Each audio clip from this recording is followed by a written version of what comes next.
20th Century Fox presents Phantom of the Paradise, a gothic horror story.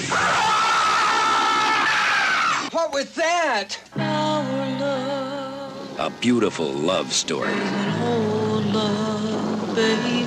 Like a circus. A cinematic odyssey. Welcome to the latest episode of the podcast That Wouldn't Die. I'm your host, Kevin. With me, as always, is Aaron.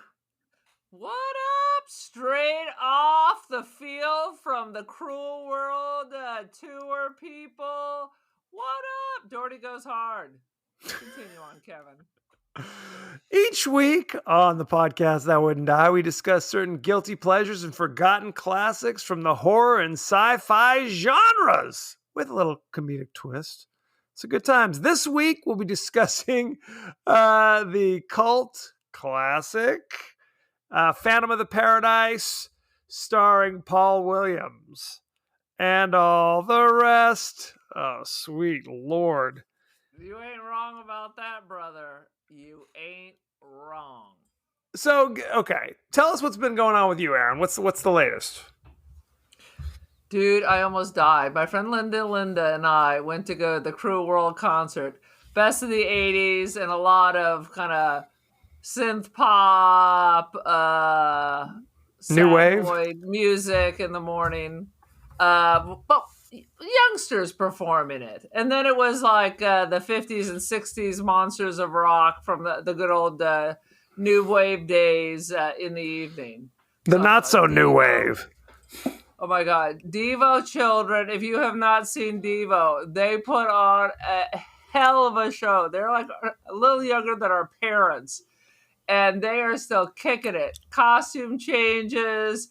They were throwing their energy helmets out to the audiences. People were going berserko. It was a full light show, video show, protesting government, and then they dressed in monkey soup to represent our de-evolution. It was fabulous. Oh my God.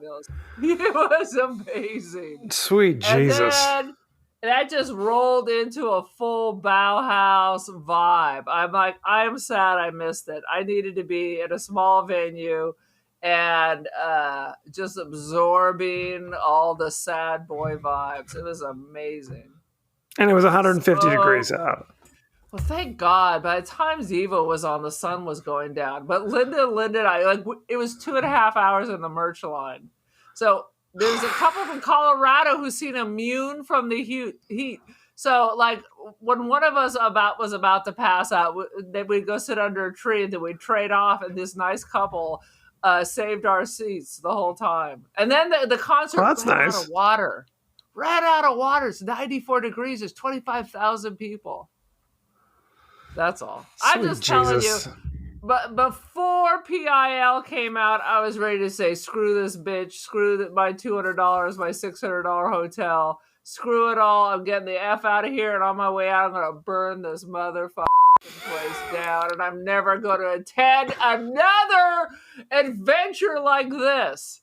And then after the sun went down, and I no longer was having heat stroke, and I was finally able to pee after my 8th bottle of water, and 10 hours had passed.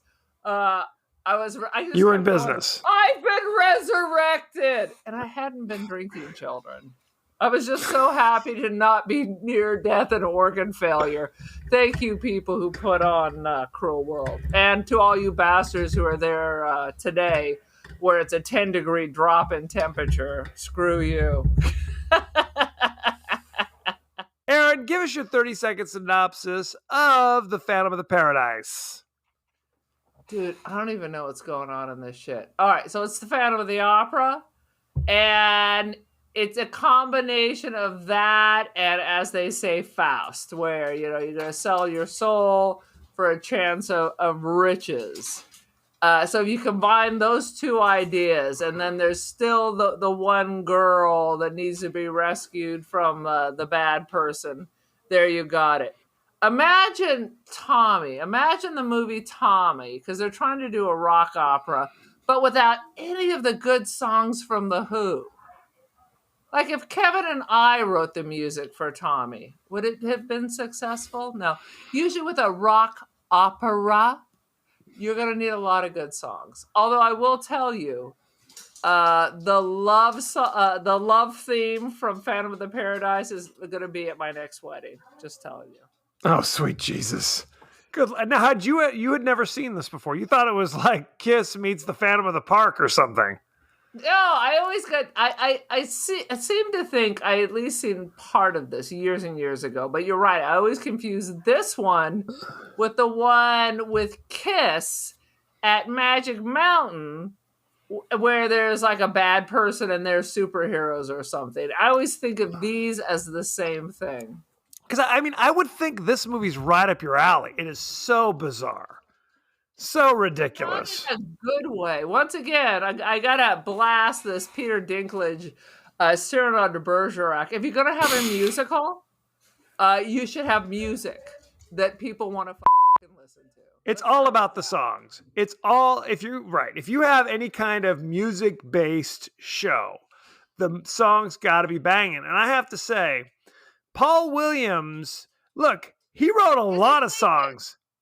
A genius when it came to songs. Yes. But not here. Not right. He wrote a bunch of Carpenter's hits like Rainy Days and Mondays, We've Only Just Begun.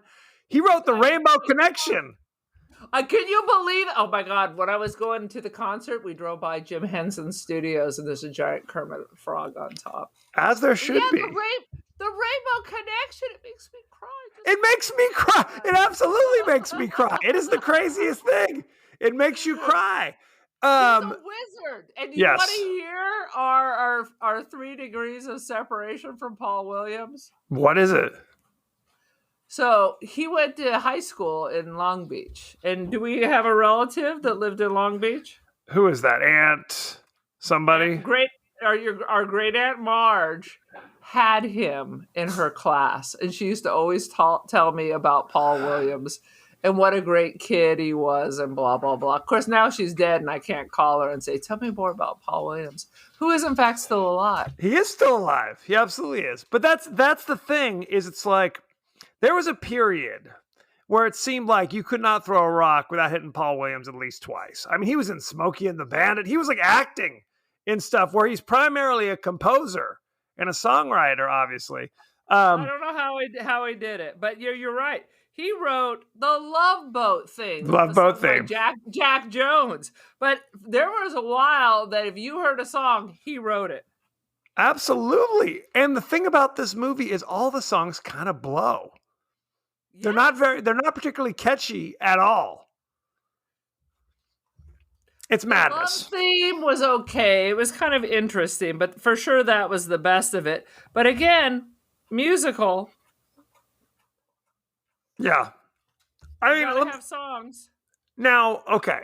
Let's just go through the list. He Go wrote for it. Evergreen from A Star Is Born. Yes. He wrote a David Bowie song, which I don't even know what it was. Let me be the one to run to. That's a Carpenter song. The Love Boat theme. Oh my God! Just an old-fashioned 3 Dog Night. Yep. And the Rainbow Connection. Rainy Days and Mondays. We've only just begun. Yep. You and me against the world. And then a song that Diamond Rio covered. They had like a Helen Reddy song in there. I mean, he was in the 70s. He was lighting it up. Yeah, he was handling his biz. I had never seen this movie all the way through. I vaguely remember it being on like HBO or something in the early 80s. And I swear to God, what I saw from it, I was convinced it was a comedy. I absolutely thought it was a comedy. Like, there's no way this could be real. I'm gonna have to stop you right here. Associated acts. You go through the list, and one of the acts is Daft Punk. Yes. I missed that collab. Do you know? No, this movie. This is kind of behind the scenes. This movie inspired Daft Punk to become musicians. With the helmets? Yes.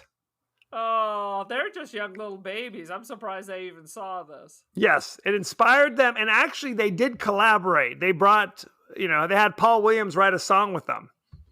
What the what? Isn't that crazy? How come we don't don't know Paul Williams. Paul Williams I know there's a documentary out about Paul Williams, which is called Paul Williams, I'm Still Alive. Yes. Well, yeah, he had drug issues and things like that. But this, again, I want to emphasize, this movie seems so ridiculous to my 6-year-old self. I was convinced this must be a comedy. There's no way this is like a real film where it's meant to be what? Horror, drama? Well, I mean, a musical? It's a dramedy. It is the craziest. It is the craziest. Sitting down and watching this, I was like, what is this? This is the craziest thing. You definitely get, like, at least I got Tommy vibes. It's all that, a lot of that in your face, the sets. I don't know. I just got this. The feel was very Tommy like. Well, but does Tommy have a lot of? Tommy? I haven't seen Tommy. That's why I'm asking this question. Sweet baby Jesus. Does Tommy have a lot of horrible lip syncing? The interesting thing about Tommy is it has real actors and good songs. Right. Little known fact. This movie, basically everybody, like no one's voice was really their singing voice. And they couldn't be bothered to match up the lips to the voices. I did notice that. It was horrendous. It was horrendous. And the other thing about this, we're just jumping right in, obviously. The other thing about this, it's called Phantom of the Paradise. So it's essentially, like you said, a Phantom of the Opera thing. But I thought it was much more of a Faust than a Phantom. I mean, he does a couple Phantom things, right? He blows up the beach bums, whatever the hell they were. Opera. It's Phantom of the Opera until he makes the deal. Which happens. He puts on the crazy Phantom outfit with a weird bird helmet. And he blows up the Beach Bums, which is another music group, formerly the Juicy Fruits, becomes the Beach Bums halfway through. They're doing a rehearsal or something, and he blows up the rehearsal. And evil Paul Williams, who is Swan, immediately goes, hey, I'll make you a deal.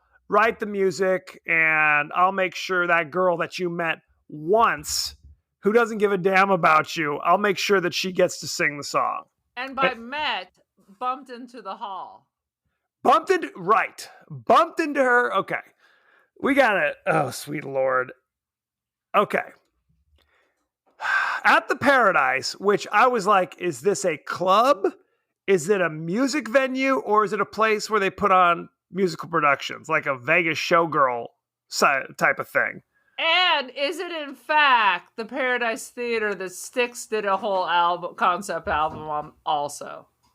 Coincidence? Swan is evil Swan, played by Paul Williams, is looking for some music act to open up his new venue. Let's just say that. He's got the Juicy Fruits, who are basically Sha Na performing. They leave. That is the best name. If you had a drag act, you would want to be the Juicy Fruits. That's just an untapped, fabulous name. Right. And there are 3 guys in the Juicy Fruits who keep popping up over and over as like different acts, but whatever. Like after the Juicy Fruits perform, they leave the stage. Dan Fogelberg or somebody runs up on stage and starts doing. It was Dan Fogelberg. We went a low rent Dan Fogelberg with a hint of Boss Gags, slides in there and starts singing some kind of, folksy like love song, which is clear. It's Faust as well. All the songs are Fausty. And Paul Williams hears him and he's like, that's the song that I want to open my new venue with. That's the song. Not the singer, but the song.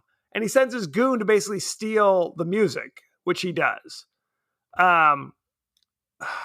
Later in the movie, they're basically like a year later, they've basically stolen all of this. And it wasn't just a song. He called it a cantata or something, like he's Amadeus.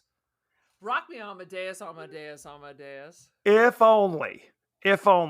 Aaron, jump in here. What do you got? I'm just bouncing all over the place.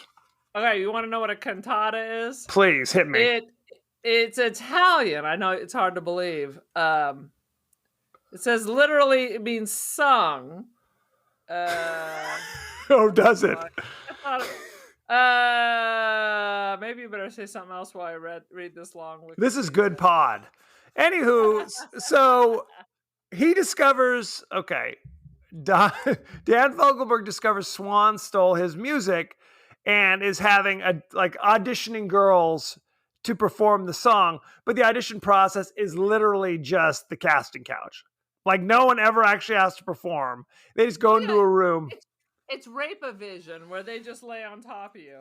If you are looking for an orgy scene featuring Paul Williams, this is the movie for you. Nightmarish. Horrific. Again, Paul Williams, marvelous, talented songwriter. He's about 3'5" with crazy long... He's got crazy long hair. He has a mullet, a yellow as corn mullet. Yes. And he wears like dark glasses all the time. I mean, I don't know if he has eyes. The Hills have eyes. Who knows what's happening here? So that's I gave up on looking on what a cantata It's is. it's like female voice. I don't know, like a single story or something. Blah blah blah. Anyway, evidently, this dude Fogelberg has written one song is like 2 hours long. Basically, that's what the issue is. And Swan wants to turn it into like a crazy pop hit, and he steals it from Fogelberg and has Fogelberg thrown in jail. What was the charge? Oh, they planted drugs on him. He had the crooked cops plant drugs on him, and he's sent to jail. And his first week in jail, they pull all his teeth and put metal teeth in. Why? I missed that must have been one of the couple of times I fell asleep, because later on he becomes that villain from Jaws, correct? That is correct.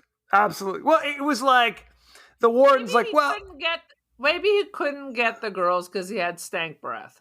So his teeth were rotten, so they were helping him out. Well, let's go back. While they were auditioning the girls, he bumps into one girl and kind of does an impromptu duet with her. And immediately is smitten with her. Right. Okay?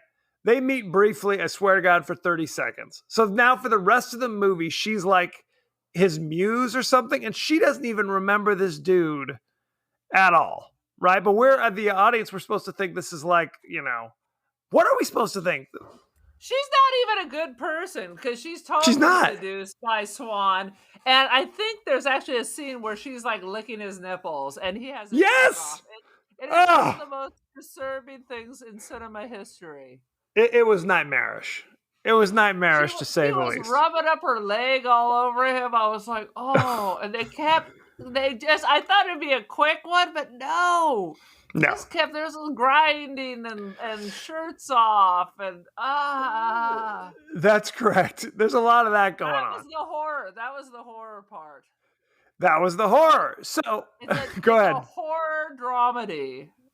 Sexual assault, PTSD-a-thon. A horromedy, I think is what we call it in the biz. What else you got? Well, what's another scene you want to talk about? Well, what I thought was interesting, I was playing around with it, because the sets and the production value is high. It's high quality. The sets were really cool. So Swan's company is Death Records. It has this awesome, I thought, the image of like a dead sparrow. Right. In silhouette. I thought that was badass. And all I could think of was it's Death Row Records, and Suge Knight is really Swan. He's the devil. And once you make a pact with Suge, death is the only way out, right? Allegedly. Right. Well, and that's the other thing. It's like you have the option of just being hung off the building like Vanilla Ice until you signed all your rights away. That is correct. Well, you think Swan is the devil, but then there's like a weird flashback where he's in a bathtub. So you get to see Paul Williams sitting in a bubble bath. So that's another scene to look forward to. He looked like a pixie with short hair, and he had eyes then too. He did have eyes, right. And it was basically like, I'm going to commit suicide because I'm so good looking and I know it's all downhill from here. And I'm like, did Paul Williams write his own dialogue in this scene or what? I think he did. He looked like a young Mickey Rooney in Midsummer Night's Dream. He's Puck, is what he looks like. Oh, it's it's a total freak show. If someone told me that was Paul Williams, I would have been like, no, it's not. Right. I can't even describe this scene. It is madness. So anyway, as he's about to commit suicide, the devil, who looks just like him, appears and says, "Hey, sign this contract in blood and you'll be young forever." Essentially, you'll live forever and you'll never age. And the guy's like, sounds good. Sounds good. I'll have a crazy blonde page boy look, though, for the rest of eternity. I don't know if it's worth it at that stage of the game. Sweet Jesus. But Hollywood and TV always is coming up with that same idea. I remember, in the late 70s, there was a sitcom called A Year at the Top. If you signed a pact with the devil, you get a year at the top. And of course, once everybody signs that, they immediately trying to figure out a way to weasel out of their bargain with the old man. And so, like, a season would be like one person trying to figure out how to break like Faust. So it all comes back to Faust again, basically. I can't even remember, but I think it was Greg Evigan from BJ and the Bear. The hardest working man. Okay, Greg Evigan, BJ and the Bear. In the 80s, he was one half of My Two Dads. The other half was, do you remember? No. Paul Reiser. Paul Reiser. He used to be on that funny sitcom that I can't remember the name of either. My Two Dads. No, he was in. It was Mad About You, is what you're talking about with Helen Hunt. Thank you. Greg Evigan was also on a short-lived show called P.S. I Love You, which was filmed with Connie Selica in Palm Springs. The PS was Palm Springs. So there you go. It's an all-star cast. Something else. A Year at the Top with Greg Evigan. You know who else was his co-star and accompanist in that? Who? Mr. Paul Schaefer. Why did he have an accompanist? I guess we forget Greg Evigan fancied himself a little bit of a singer as well. If he's on the show, he's singing the theme. He had to make the deal with the devil for the Year at the Top. Can we talk about how... Go ahead. I think that show was on for 1 year. I think I had a Greg Evigan.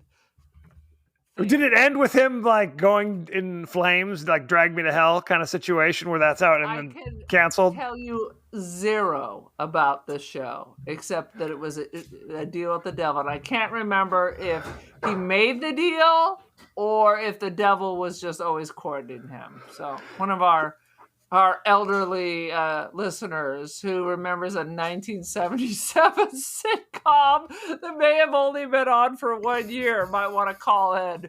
Perhaps the president of the Greg Evigan Paul Schaefer fan club. Well, don't forget, he was, as we said, he was the truck driver, another show about the love of long haul trucking. He was BJ, and he had the bear. Not a bear. It was a monkey, right? It was a little chimp who wore who wore overalls and had a little fisherman's hat, and he did his thing. I have a major problem with you have an animal and its name is a different kind of animal. False advertising. He should have had a grizzly bear sitting next to him. That's all I'm saying. Anyway. Both of them could potentially eat your lips off your face. Absolutely. Hey, BJ and the Bear was popular enough to have a spinoff. Do you know what the name of the spinoff was? BJ Gets a BJ? Is it a porn? Sheriff Lobo, the evil cop chasing him down, got his own spinoff. That's so funny. With Claude Aiken. Really? What you're telling me, it's a ripoff of some Cannonball Run situation. It was a ripoff of Smokey and the Bandit kind of situation. They got a long way to go and a short time to get there. Those poor truckers on their meth just trying to get from one spot to the other so they can get some more meth. Right on. Now, bringing this back to Phantom of the Paradise, what does Swan want?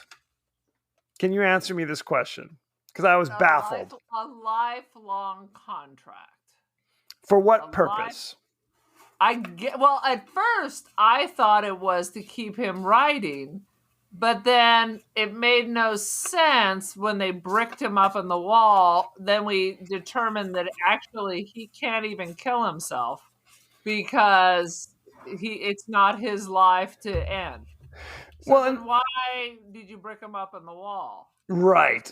To sit there and I mean, I would think, maybe he's annoying and you couldn't give a F anymore, but it seems like you got a big head out of this guy. I would at least leave a little crack in the door to remove excrement and to get more songs. Remove excrement. Yeah, that's important. That is important. Well, no, the issue, so he makes a deal. He does give him crack cocaine, though. He does. So, okay, here's the thing. So he wants the music to open up the club, right? It's all about sign him to a contract to get the music. Gets the music, bricks him up in the wall. He chooses the singer that the Phantom wants him to choose, which is that same chick who comes out and does a crazy Linda Ronstadt impression where she's dancing around. Oh, like you're jumping all over. You have skipped Beef. She doesn't show up. No, Beef is later. She's picked first.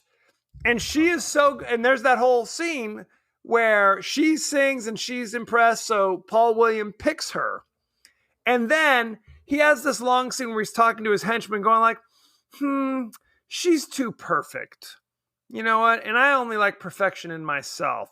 So now I'm going to go and deliberately pick somebody horrendous and horrible. And that's when he makes the deal with Beef, who goes on stage and screeches and squawks.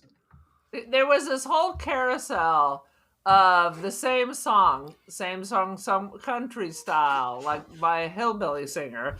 Then it was like 3 black chicks trying to give us a Motown version of it. Yep. And then there was crazy Gary Glitter shows up. Yes. With one of the most offensive portrayals of a gay person, not since we watched the original version of Producers. That's great. It is along those lines. Oh no, it's horrendous. It's ridiculous. So it's literally like, so now you want the song to suck after all that? So now that's your goal is to make, I thought you wanted a good song to open up your venue. Now it's like, no, I've changed my mind. And now I'm going, I guess if you say Swan's just an evil guy up to some evil shit, and that's all there is to it. There's no other overarching plan. He just wants to mess with Dan Fogelberg, the Phantom. Well, I wonder, since he has sold his soul, that he can pick the worst person and somehow it's just going to work out. So maybe that's what he was doing. So you think he has the best of intentions when he picks Beef, the crazy Ziggy Stardust, Gary Glitter character? I almost think, not that he has good intentions, that he cannot fail. So he can pick the worst person, and because of this deal he's made, it's all just going to work out anyway. Maybe he's just, if you can make anything happen, you're bound to be bored. Think of Zeus. He was always up to intrigues, always stirring the shit up just to see what would happen. So maybe that's what Swan's bored. So he wants to stir some shit up. That's what I was thinking. It could be. That's not in the text, but who's to say? Your answer's as good as any others. I read deep into these shows. Nicely done.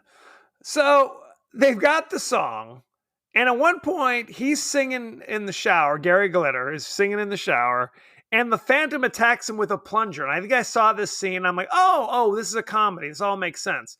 He puts the plunger on his mouth and just says, through a crazy digitized voice, because we didn't even talk about when the Phantom escaped from prison. Okay, he already had his teeth removed. So he's got metal teeth. He goes to the record producer building and just starts smashing stuff. And he accidentally falls into the record press. And his head gets kind of squished. Shoves his head into the record press, then and so there's Yes. I'm always curious, what album is it? A Carpenter's album now adhered to the side of his head? If we chopped his head off and put it on a turntable, would we hear Karen Carpenter from the grave?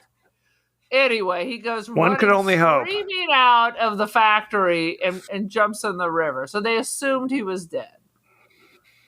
Assumed he was dead, but he escaped from the river. Go ahead. And sews together a bizarre cape, a silver chicken motorcycle helmet, like a chicken head or something. Yes, something like that. Silver, and uses great amounts of black eyeliner around his eyes while he's and lipstick. Yeah, and lipstick. Or should we assume that's just Char from the Karen Carpenter album? It could be. Well, because that's the thing. He can still write, but he can barely talk. His voice is thrashed, so he can't sing his music anymore. So, anywho, good Lord. So he threatens Beef, says, don't sing my music anymore. Beef is about to bail. He's like, I'm out of here. And somehow gets cajoled. He's wearing a Santa Claus outfit as he's running down the stairs, trying to run off in the theater. Red jacket with white trim around the neck and cuffs and at the base of the coat. Always a classy move, I feel. So, but he gets cajoled. He gets cajoled to go back and put on the show. And it's literally like they're putting on a play. Because it's like the three dudes who were the Juicy Fruits, later were the Beach Bums. Now they're just called the Undead. Come out and sing, I swear to God, for 20 minutes. Like the prologue. The prologue, they're singing it while they are like, there's some kind of audience participation because like people like stand up, they're pulling mannequin parts out of the audience. And I guess they like in a Frankenstein kind of thing, they build Beef. And the whole background is this kind of Count Orloff, this German expressionism with this false perspective. I mean, the production qualities of this movie is high.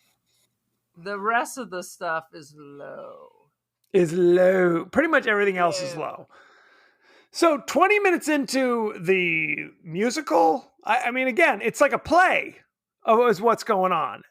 Beef suddenly appears. You know what it is? It's meatloaf. Go for it. Not beef. Meatloaf. So you think that's what it is? But he didn't really come across as Meatloaf. You know what I mean? They were both rocking around that same time. A coincidence? I mean, who's Beef? Where's the beef? So he comes out and sings some horrible song while the crowd's going wild. The Phantom climbs up into the rafters and has a neon lightning bolt on a string. Thank goodness that's there available. And he zips it down and impales Beef and electrocutes him on stage in front of the entire... No one gives a damn. No one cares. There's been a murder. His body is burning on stage. The crowd doesn't seem to give a damn. The backup singers don't mind. They roll Beef's corpse off stage and they grab the girl who was supposed to sing the song originally, push her on stage, and she does a full-on Anne Murray impression, which doesn't seem to like match anything that was happening before. Nothing at all. And when did she learn the song? And I don't think they're even performing. Go ahead. Unrehearsed. Yeah. And when she sang it, it was kind of a cool, moody, kind of cool song. But again, it goes from, I guess, kind of an Alice Cooper kind of show to Anne Murray. These are not related. Like this is not the same audience for this kind of music. No. You know, where it's like, go ahead. You're trying to explain something that's clearly unexplainable. But I did write down that song will be my wedding song for my next wedding. Could be. If you could karaoke it for me, that'd be great. I'll think about it. But so now she's a big star. But of course, she's indebted to Swan because in her mind, Swan's the one who pushed her on stage. Little knowing that Swan was also the one who basically pulled the rug out from under her earlier in the movie.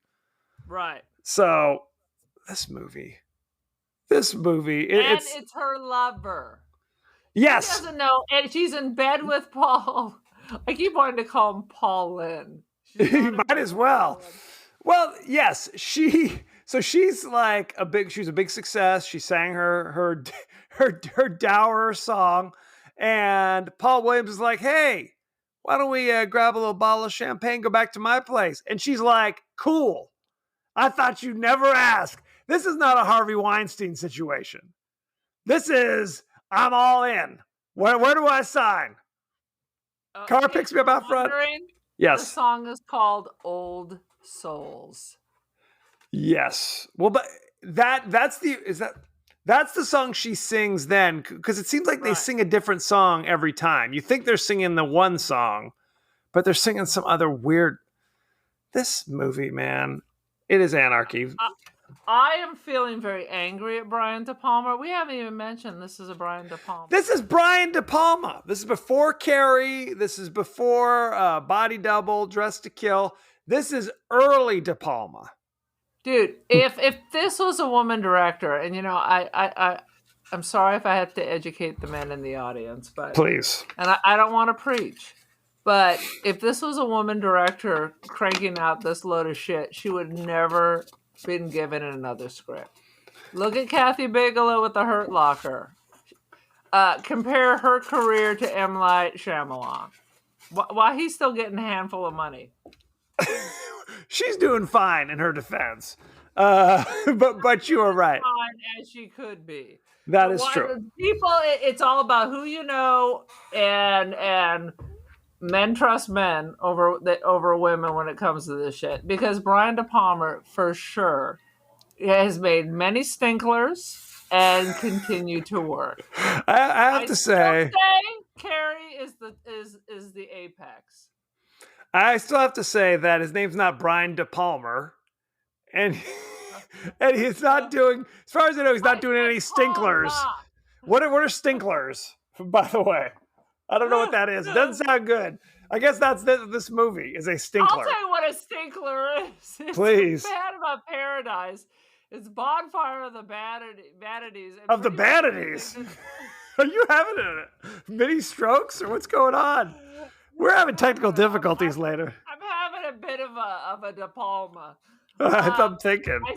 I'm just saying it again. Carrie. Apex Predator. And it was all Apex Predator, and it was all downhill from there. Good Lord. 100%. Tell me I'm wrong. Tell me why I'm wrong. I don't like Carrie as much as you do. I don't like Carrie as much as you do, but you definitely see in this movie the weird split screen stuff. Like it started with Phantom of the Paradise, and it carried through all of his earlier movies. I don't think I've seen anywhere near. I mean, he is the master of the bizarro split screen for no reason. That's confusing to watch. Which side am I supposed to be paying attention to? No, that doesn't bother me. I always find the split screen, when used well, intriguing. And he does use that. Other people have used that effectively. My complaint is not an overuse of split screen. That's my complaint. Underuse of logical dialogue and toe-tapping songs. I cannot disagree. Do you have any other thoughts before we move on? Scenes? My thought is everyone was on drugs in Hollywood when this was being made. If only the audience was on drugs too. That's what it needs. Good Lord. It may make it better. And once again, maybe on Broadway. Shall we go behind the scenes? I cannot wait. Who was De Palma stooping at this time? That chick that was in every 70s show? Yes. Was De Palma actually the Weinstein that is portrayed in this? That is correct. Backstory? Yes, it's all about that. He's a touchy-feely. They call him Uncle Touchy McFeely. Anywho, let's do behind the scenes. When there's a scene where Swan, like freaking Winslow Leach, that's the guy, Fogelberg's name, his character name. When his voice is jacked up, he's kind of singing through like a garbled like voice box. Swan is adjusting the levels, and eventually when the voice, he goes, "Oh, now it's perfect." That is Paul Williams' voice. Like he changed the guy's voice to be his voice and says, "Perfect." Oh Lord, he was way too involved in this. Go back to the Love Boat, Brother Bear. The electronic room in which Winslow Leach composes his cantata is in fact a real recording studio. It's called the Record Plant. And you could tell it's real because of the crazy green shag carpeting on the floor. This is deep 70s. You couldn't have a recording studio without the deep. You know, remember we had a deep shag growing up. Maybe Absolutely. You were too young. And Mother had this green and white rake that we needed to, after you vacuum, you had to rake the shag to fluff it back up. That is madness. Who in God's green? It just seems like, I don't care how clean you are. You could vacuum it 10 times a day. It would just be Dust Bunny Central up in there. When you have that 6-inch shag staring at you when you walk in the door, good Lord. Well, that's why carpeting for wealthier people is kind of got on its way out in favor of area rugs where you can actually send them to be processed. The record press that was used that turns Winslow into the Phantom by squishing him. What's the album? Oh, I don't know. Oh, I thought you were building up for that. Paul Williams' greatest hits. It was actually a toy company plant. So it wasn't a real record. They kind of adjusted it. They put like foam things to make it look like it was a record press. And they kept putting wooden chocks in it so that it wouldn't actually crush anybody's head.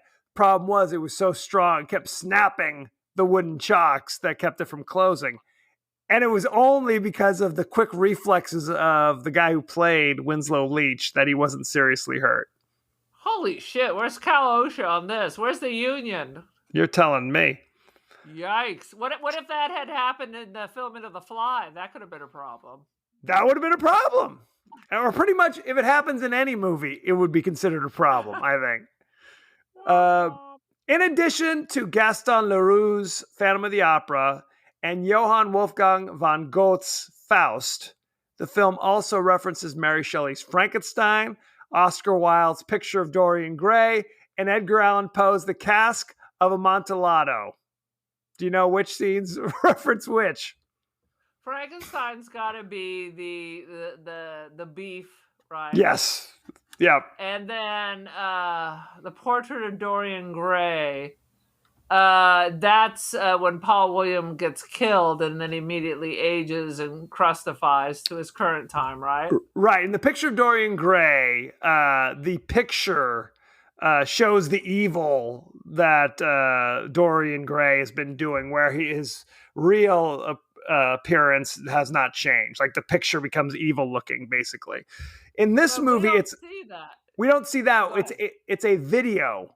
That it's basically the video of Paul Williams is really what it becomes. He watches this video, and what kills him later is that the Phantom like throws like a burning torch or something into the video room, and it destroys the video, and that's why his face turns to mush. Yeah, there was literally a sign. There was a whole thing like, if you destroy the video, the deal's broken. Yeah, don't tell him that. Keep that to yourself. Written that on every other page. Do not burn this, or everything is over. So if he hadn't killed himself or tried to kill himself, while I don't know, watching this girl that he met once having sex with Paul Williams, and then decided he's gonna like just stand there and watch. I'm like, this is becoming a pervasive. And then he takes, because they always say like serial killers, the knife is actually their phallus. It's true. He takes his own phallus and plunges it into his chest while they're watching them make love. I mean, what's happening, 70s? Come on. Well, what is it? Cocaine and birth control pills. That's how they do it. And White Zin, I think.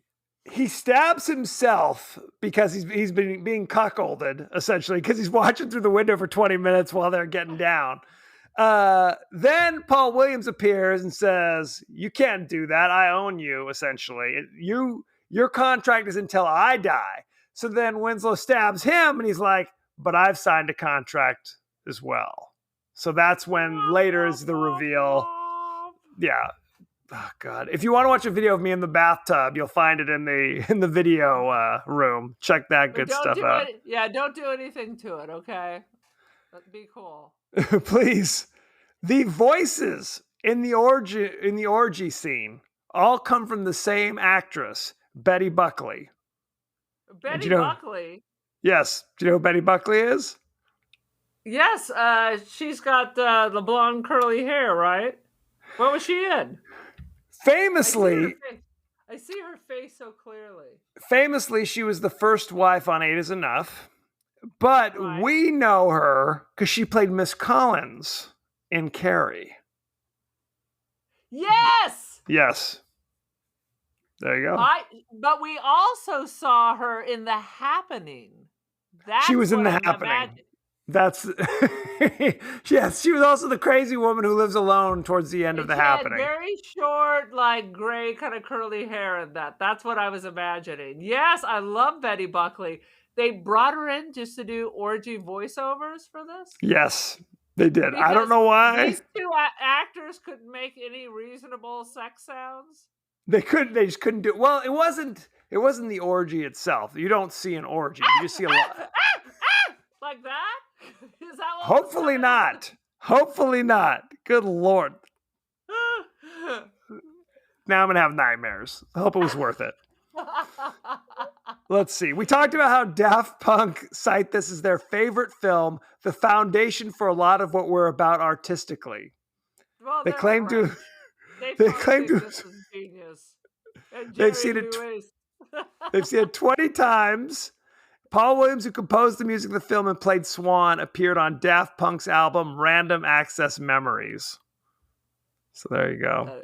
That is doing what in Random Access Memories? Singing along? Singing along. He's helping out. Singing along. That's right. Sha Na Na was originally supposed to be in this movie, but Brian De Palma found them too difficult to work with. So he just brought in 3 actors. Yeah. Whoa! That's so funny. They hit it big in Greece, and then they became... Bowser was a problem. Bowser was a problem. What? It needs to be said.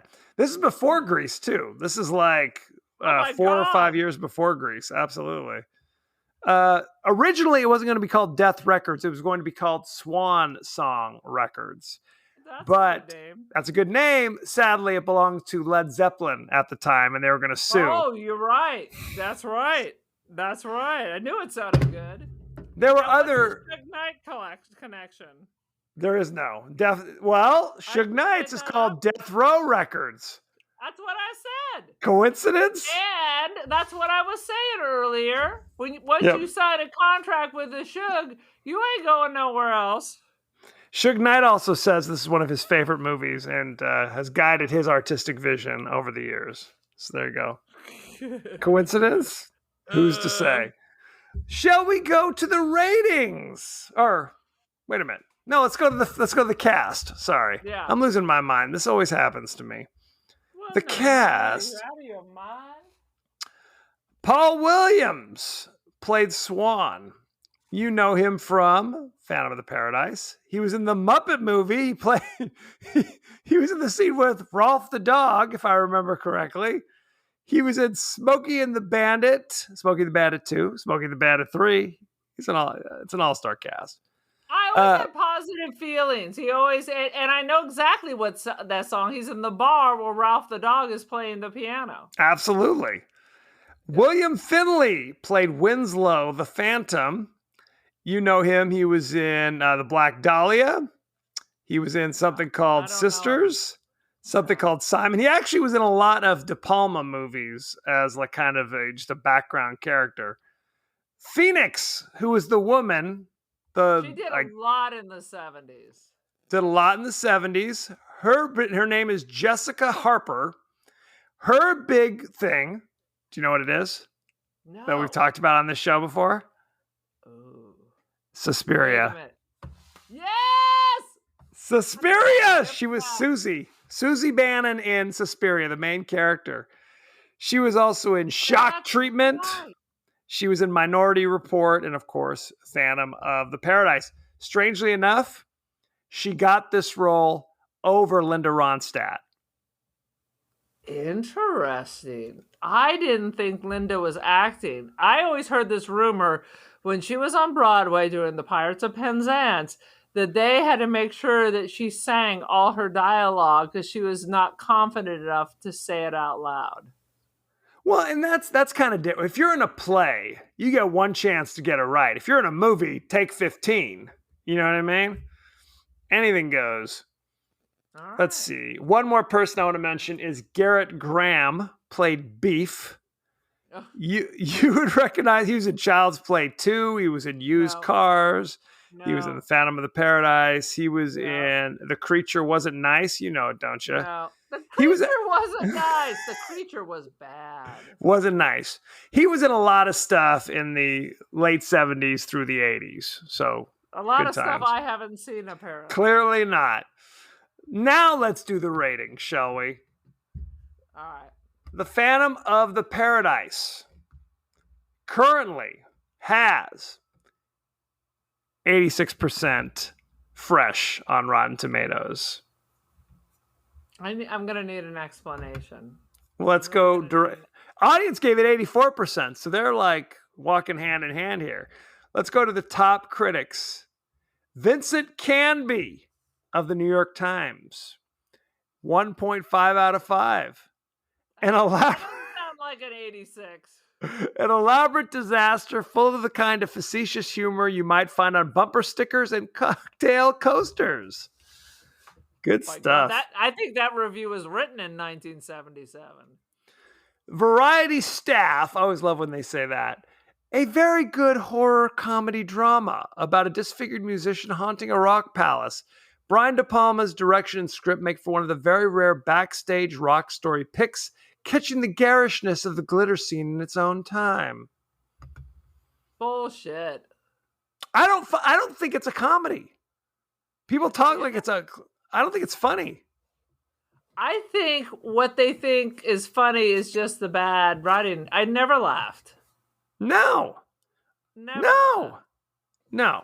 Not at all. What is your rating of Phantom of the Paradise? It's a comedy. I'm going to keep comparing it to Tommy. It's a comedy like Tommy's a comedy.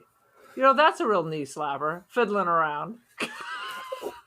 Pretty well in the Golden Globes, they put musicals and comedies together in the same category. So maybe that's what they're talking about. Is that possible? I'm confused. I thought you were going to pull up a Rex Reed interview magazine or something where it explains an 86% rating. People like this movie. I'm just not one of them. That's all I can say on the subject. At first, I was like, there's something like they spent a lot of money. Whoever did like the sets and the concept, money was spent. But absolutely. And it looked really nice, but the story is bullshit. The story is bullshit. There's the one good song, but it's a musical. I don't think it's that good. I think you're being very charitable. I found it ridiculous. I found it thoroughly ridiculous. I have a YouTube video of it. Please don't. We're good. What is your rating? All right, I'm gonna give it 2 no-dos out of 5 because you're going to need to take at least 2 of those to stay awake through this catastrophe. I'm also going to give it 2 Paul Williams in a bathtub out of 5. It's you know what? It's not boring. It's just not very good. I think that's what I'll say. 3 times. I fell asleep 3 times. It kept my interest. I normally fall asleep. It kept my interest in the sense that it was so ridiculous. I couldn't wait to see what would happen next, but it was not a good movie and was not a pleasant viewing experience. So there you go.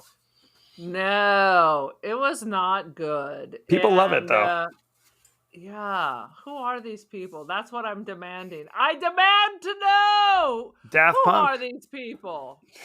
Only Daft Punk. We've already explained that they're French, so you can't hold this against them. They like Jerry Lewis? Is that what you're saying? Oui, Jerry Lewis, formidable. Oh, bien sûr. So thank you very much. Go to our page on Twitter at TPodcast TWDie. Go to our page on Facebook at the podcast that wouldn't die. Aaron, are we on Instagram? Oh my God. And as we're talking, randos are sending me direct messages as we speak. Hey, let me just Hey, just you. yeah, get off my cloud. Just a little something for you people. Please don't. If you're sending me a direct message and I don't know you, maybe hey is not how we start. Hey, and that's it. And then followed by directly 5 minutes later with an angry, are you there? No, because I'm not. I don't know you. I don't. That's you like don't know me. So Yeah, we're on so- Instagram. So here we're on Instagram. We're on the Insta. We're on some places. I believe you maintain our Twitter. I already said that. Did you? All you're supposed to do is give the Instagram address. What is happening? We got off the rails. All I'm thinking is I'm trying to formulate the snappy comment about how Elon Musk is buying Twitter. So your good friend Donald Trump will be back soon. So you'll have plenty to talk about. Maybe he'll send me some direct messages. He just might. You can also email us at the podcast that wouldn't die at Gmail. We're on Apple Podcasts, Spotify, anywhere the finer podcasts are available. So go ahead and like, share, review, and rate, if you will. Aaron, Rate. what other social media are you on? What's your personal account? People want to know. What's my social security? What's my passcode? Myself, Aaron Doherty. I am the Cult of Aaron on the Twitsker. Soon to be called the Parlater when Parlay and Twitter merges with the acquisition. Is that the plan? That is the plan. Parlater. Parlater. Rock and roll. I forgot where I was going. I'm on Instagram. I am the Cult of Aaron. I am also Don't Feed the Pigeon if you like amusing pictures of me in pigeon masks. You can buy art from me on Aaron Doherty on First Dibs and under the Instant Dreams Gallery on Artsy. Lovely. Boom. Next week, we're going deep. Every week I ask, give me some movie suggestions. And two fellow podcasts both recommended the same movie. It's called The Devil Times 5. I haven't seen it. It's allegedly about 5 murderous adolescents go on the warpath, starring Leif Garrett. So get ready. Buckle up. Dude, how can you go wrong with Leif Garrett? I was never sure what it was that he did in the 70s that made him be in every teen magazine, but now we're about to hear. It always looked vaguely like gay child pornography because it was a lot of hairless young boys with their shirt off and low-rise jeans just kind of suggestively posing. I'm like, ain't you 15? This seems wrong. So hopefully that's not what this movie's about. I can't comment on that. Is it Miramax? I don't know. It could be. You can watch it on the Shudder and others things. I think it's on. I could pull it up right now. I know it's definitely on Shudder. It's also on the Shudder. The Shudder. It's on AMC Plus if you have that. No, it's on Tubi with ads. I do have Tubi. Tubi also I love the Tubi, like there's a pivotal scene coming up, but your 7 minutes are up. So it's going to stop right in the middle of the scene to show like a liquor or tampon ad. And then it moves right on. The best is some of these random free with commercials channels don't have a lot of sponsors. So sometimes it's like an erectile dysfunction ad. It's just played like 5 times in a row. That's always nice. So you have that to look forward to. The other thing is I'm flipping through this. We talked about Leif Garrett. The number 1 cast member is an actor named Sorrell Book, who I looked it up. Most famously, he is known for playing Boss Hogg on the Dukes of Hazzard. So it's an all-star cast. Need I say more? I kept thinking Sorrel. I'm like, that's vaguely familiar. I mean, how many Sorrels are rolling around? I mean, I got a couple friends named Tarragon, but we don't really see Saffron, exactly. Saffron's Coriander. So check that out. Send us your questions, comments, thoughts, and feelings, and maybe we'll discuss it on the show. Yes. Kevin. Yes. When are we gonna watch Andy Warhol's Dracula? Probably never. About the same time we watch Boxing Helena. So, thank you very much. And be well. I will be avenged. We will be watching Dracula.